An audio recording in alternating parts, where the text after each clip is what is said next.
Desturi ya kujaribu mambo kwa imani wakati ambapo wengine wamekata tamaa ni jambo linaloleta mafanikio ya kutisha na ya juu sana kabisa.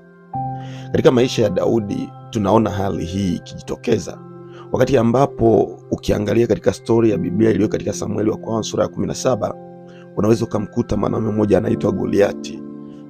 Huyu Goliati alikuwa amelizarau na kulikatisha tamaa jeshi zima la taifa la Israeli. Sasa wakati ambapo Daudi anafika, anataka kujua nini kinachoendelea, kunaonekana kaka yake Eliabu ambaye alimfanyia kejeli na dharau. Wakati ambapo tabaka yake huyu Daudi au tabaka yake na kazi yake katika jamii inaonekana kuwa duni, yeye alionekana kuwa imara. Yeye alionekana mwenye uthubutu na uimara wa hali ya juu katika hali zote. Sasa huyu Daudi miongoni mwa mashujaa walio katika Biblia, Daudi pia anatajwa kabisa. Na sasa leo nataka uangalie siri 8 za kufanya pia kuwa mshindi. Karibu katika Daily Wisdom Series ambapo unaweza ukapata mafundisho ya kila siku ili kuhekimisha zaidi na zaidi. Karibu. Siri ya kwanza, ukitaka kuwa shujaa, fanya kama Daudi. Usiulize ni nani wa kukusaidia. Daudi alitumia hii pia kama nguvu yake na kama siri iliyomfanya amwangushe Goliati. Hakuuliza ni nani wa kumsaidia, kinyume chake aliuliza huyu ni nani na atafanyiwa nini mtu atakaye muua huyu ambaye ametukana jeshi la Mwenyezi Mungu na kumtukana Mwenyezi Mungu mwenyewe. Yaani katika dunia hii watu wa kukusaidia ni wachache sana. Ukipoteza muda wako kuuliza nani wa kukusaidia, utakuwa unapoteza muda sana. Siri ya pili ya ushujaa inayoweza kufanya kuwa shujaa, usisubiri ni nani wa kwenda naye. Usisubiri ni nani wa kwenda naye. Unajua, katika hali ya vita Daudi angeweza kutafuta ni nani wa kumsaidia au nani wa kwenda pamoja naye, lakini Daudi hakutafuta mtu wa kwenda naye. Alikuwa anauliza atakaye muua huyu Goliathi. Hakuwa anauliza watakao muua. Ina maana hakutegemea sana kwamba wako watu ambao wangeenda pamoja naye. Yeye alikuwa tayari kwenda peke yake. Na katika maisha yako ya kawaida kuna miradi yako mingine ambayo labda unatarajia kwamba utapata watu wa kwenda nao. Mwanzoni wengine watakukimbia, mwanzoni wengine wataonekana hawakujali, lakini wewe pia utakachokifanya ni nini? Ni kuamua kuondoka na kuanza shughuli yako. Hiyo ni siri ya mashujaa. Siri ya tatu ni kwamba huyu Daudi hakusubiri apewe historia yote ya watu waliomshinda au walioshinda mashujaa walio kama Goliati ili ajifunze mbinu zao. Unajua kunafika kipindi ambacho tunaambiwa ajifunze katika maisha waliotangulia katika nyanja fulani. Ni vizuri, lakini kuna wakati ambapo kuna kitu ambacho utataka kufanya hakijawahi kufanyika na mtu mwingine. Wewe ni wa kwanza, na ukieleza mawazo yako kwa watu wengine watakuona kwamba huna akili, watakuona kwamba wewe akili zako haziko timamu, watakuonesha kwamba ni mambo ambayo hayawezekani. Sasa usisubiri kujua ni nani aliyewahi kufanya kile ambacho unachotaka kukifanya. Ukiona hakuna aliyewahi kukifanya, haimaanishi kwamba huwezi kukifanya. Unaweza ukawa wa kwanza kuunga historia na kufanya historia. Jana nilikuwa nasoma kwenye mitandao ya kijamii na mkutana kijana mmoja ambaye anaitwa Miguel Masaisai ambaye ametoka mashariki ya DR Congo kwenda kule ambako tunapaita magharibi.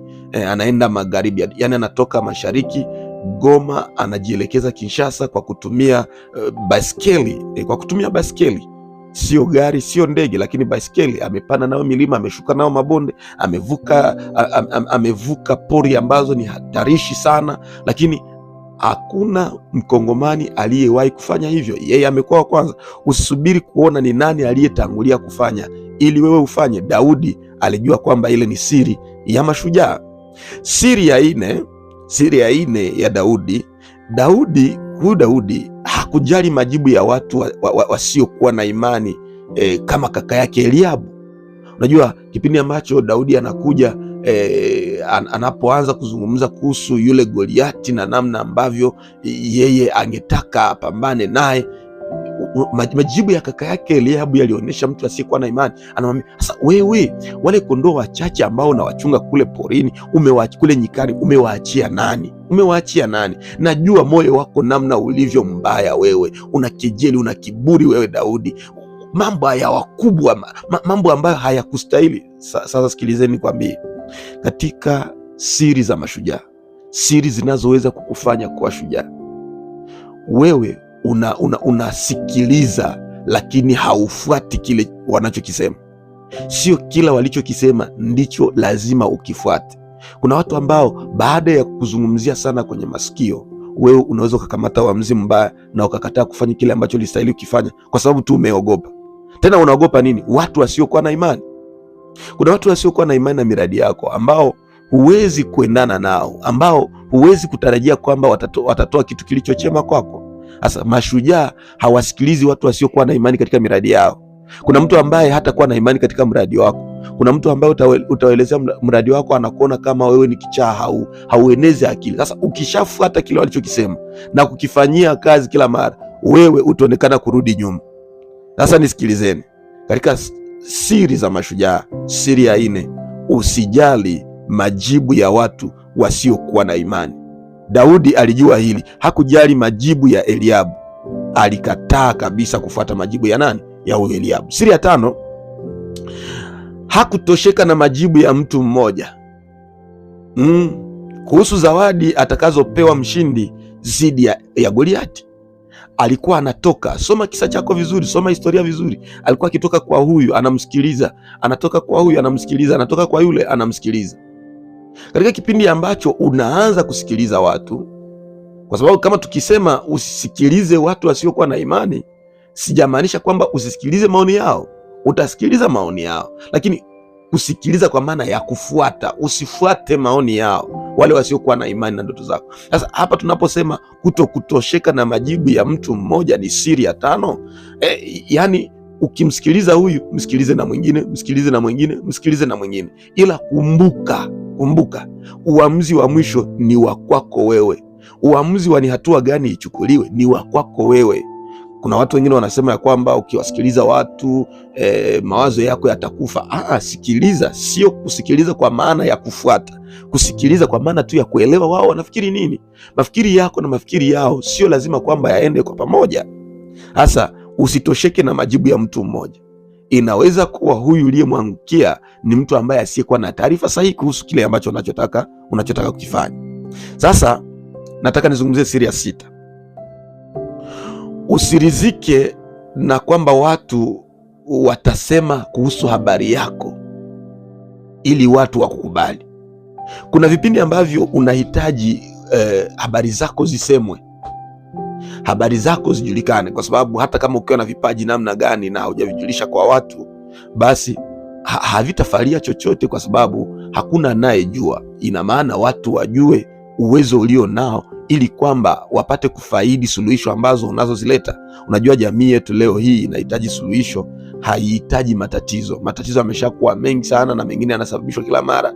Sasa dunia inahitaji watu watakaoleta suluhisho. Sasa ukiwa na vipaji, ukiwa na suluhisho ya tatizo yoyote ile, inaomba watu wajue. Sasa na usisubiri ya kwamba watu wataenda kusema habari zako, kwa sababu ukisubiri watu waende kusema habari zako utachelewa sana. Daudi alijua hili. Alipojua ya kwamba yeye yuko tayari kuleta suluhisho kwa ajili ya kumtosha Goliati ambaye alikuwa ni kero kwa ajili ya taifa la Bwana, yeye alitoka mwenyewe akaenda akampasha mfalme. Ni kweli kuna watu wengine ambao walitangulia kwenda kusema, walienda kusema ya kwamba kuna Daudi kijana mmoja ambaye amesema hivi, lakini yeye hakuridhika kwamba kuna watu ambao wamesha kwenda kusema kwa habari zake. Yeye mwenyewe anaenda kujihakikishia mambo. Leo hii pia katika dunia yetu ya kisasa kuna fursa nyingi sana za kujitambulisha kwa ulimwengu, ili kwamba watu wapate kujua wewe ni nani na unachokifanya ni nini. Sasa hizi fursa zinapokuwa nyingi hivi, kama vile fursa ya mtandao wa kijamii, vikundi mbalimbali, televisheni, redio na vingine ambavyo katika karne za hapo zamani sana vilikuwa havipo. Sasa wewe usisubiri watu waseme habari zako. Fanya page yako ya Facebook, fanya channel ya YouTube, fanya kwenye mtandao ya kijamii, ingia, wapashe watu, mwenyewe uwapashe. Na ikibidi kuna biashara au kuna kazi yoyote ambayo unayoifanya, nenda hata mlango kwa mlango uwapashe watu kwamba ninafanya hiki, ninafanya hiki. Usisubiri watu wakusemee. Kuna watu ambao hawatasema habari zako mpaka jinsi Yesu atakavyorudi. Hawatasema. Jisemee mwenyewe, nenda kwa uharaka, waambieni watu kile unachokifanya ili kwamba wapate kujua. Siri ya 7, usiogope kuwaambia watu nia, hata kama wengi wao wataonekana kwamba hawakuamini. Yaani utafika kwa huyu unamweleza habari, labda ataziona kwamba hazina maana, lakini sasa wewe utatoka na utaenda kwa mtu mwingine, kwa sababu huyu anaweza akakataa, lakini kuna mtu anakusubiri. Huyu anaweza akakubali na hayuko pamoja na wewe. Ina maana utakuwa na jukumu la kuongeza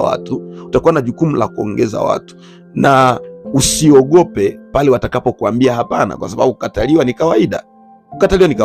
Na Daudi naye alijua ya kwamba sitaogopa kueleza nia yangu.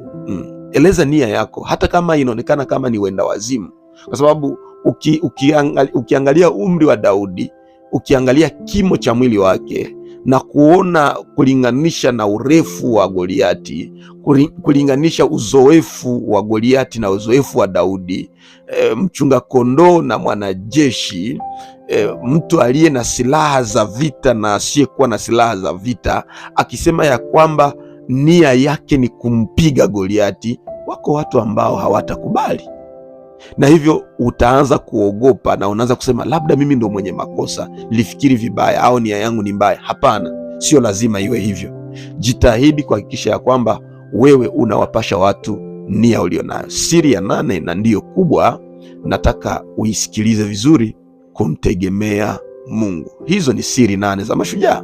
Kumtegemea Mungu ni siri ya 8. Mtegemee Mungu, mweke kwa nafasi ya kwanza, kwa sababu pasipo yeye huwezi kufanya chochote. Huyu ni muumbaji wetu. Hata watu ambao umewaona wamefanya mambo makubwa katika historia ya Biblia, katika historia ya vitabu vyote vya dini, katika historia yetu hii, wengi wao walimtegemea Mungu, walimweka kwa nafasi ya kwanza. Na ndiyo maana na wewe inaomba umweke Mungu kwa nafasi ya kwanza ili upate kuwa mshindi. Hizo ni siri 8 za kukufanya kuwa mshindi katika maisha yako. Kumbuka ya 8 ilisema mtegemee Mungu. Ninafurahi kwamba umefuata somo hili mpaka mwisho. Barikiwa sana. Naamini tutakutana kwenye kilele cha mafanikio. See you. Lakini jifunze.